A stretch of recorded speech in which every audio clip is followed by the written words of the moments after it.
Dua beradik dari Kedah ini kongsi suami yang sama.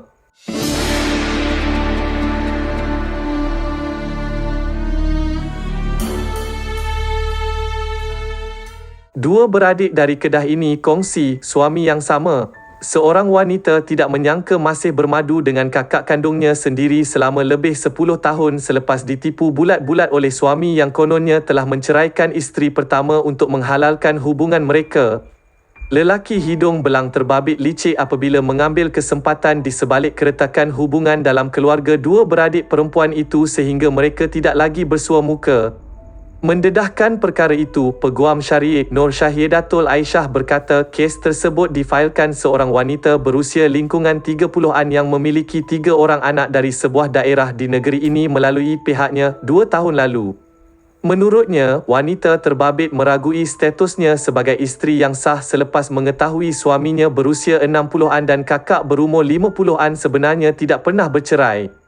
Rahsia itu terbongkar selepas lebih 10 tahun berkahwin menyebabkan wanita itu memohon farad nikah atas alasan berlakunya perbuatan menghimpunkan dua saudara perempuan dalam satu tempoh perkahwinan. Nur Syahidatul Aisyah, kes ini didengar dan diputuskan di bawah Seksyen 13(3) BI Enakmen Mahkamah Syariah Negeri Kedah 2008 dibaca bersama Seksyen 18(2) B Enakmen yang sama katanya daripada Tetuan Syahidah Aisyah dan Associates ketika ditemui di pejabatnya di sini baru-baru ini. Menurutnya, semasa prosiding di mahkamah, lelaki terbabit hadir bersama isteri pertama dan dia mengakui tidak pernah melafazkan cerai dan mendaftarkan perceraian di mana-mana pejabat agama Islam di negara ini. Mahkamah seterusnya memutuskan perkahwinan mereka dengan isteri kedua tidak sah dan mengarahkan pernikahan pasangan tersebut dibubarkan serta-merta. Status 3 anak yang berusia antara 4 hingga 10 tahun pula kini masih dalam proses pengesahan nasab ujarnya. Nur Syahidatul berkata perbuatan berkahwin dengan dua beradik perempuan sama ada dalam akad yang sama atau akad berlainan adalah haram dan sekiranya akad berbeza, maka akad kedua adalah batal. Berkongsi tentang kes itu, jelasnya wanita terbabit mendakwa lelaki itu pada mulanya menyuarakan hasrat untuk memperisterikannya ketika dia baru berusia 19 tahun. Pada masa itu, lelaki terbabit yang juga abang iparnya mendakwa telah bercerai dengan kakak kandung wanita tersebut dan ingin mengahwininya. Dia bersetuju, namun keluarga tidak merestui menyebabkan mereka membuat keputusan bernikah di Thailand, ujarnya. Menurutnya, wanita berkenaan mendakwa hubungan kakaknya dengan keluarga juga sudah lama renggang dan terputus hubungan dalam tempoh lama kerana perselisihan faham. Disebabkan isu itu, lelaki terbabit dikatakan mengambil kesempatan dengan mengahwini adik iparnya sendiri dengan memperdaya bahawa dia telah bercerai dengan kakak, ujarnya.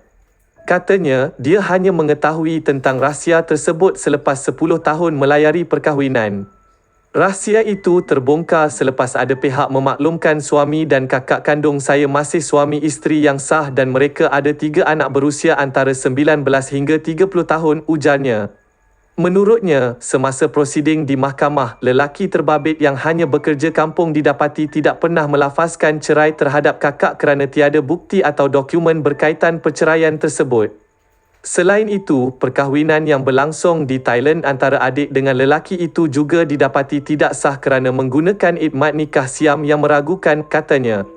Selain itu, ujarnya, kakak kandung wanita terbabit juga mengesyaki suaminya pernah berkahwin dengan beberapa wanita lain sepanjang perkahwinan mereka dan langsung tidak mengesyaki salah seorangnya adalah adik kandungnya sendiri. Tambahnya, dua beradik itu menerima keputusan mahkamah dengan baik sebelum kakak yang menderita penyakit kanser rahim meninggal dunia tidak lama selepas selesai prosiding di mahkamah tersebut. Sebelum itu, jutaan terima kasih saya ucapkan kerana sudi subscribe channel saya. Syukran jazilan.